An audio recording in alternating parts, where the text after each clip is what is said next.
Mahulog. Hindi ka mahulog dyan. Kasi kapatid mo si Unggoy. Di ba kapatid mo si Unggoy? Hello for brothers.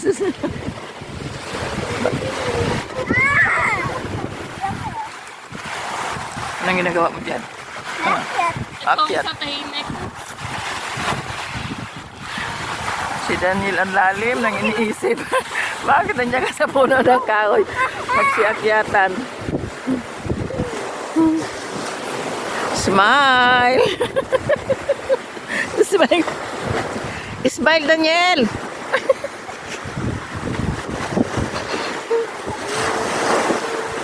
Ayan, nandito yan sa tabing dagat yan. Ayan, no. Ayan yung karagatan. Hindi yan malaglag. Naglag na lang ako. Naglag ako. Ayan, masarap yan magpahangin. Ayan. Tawang alanganin ay.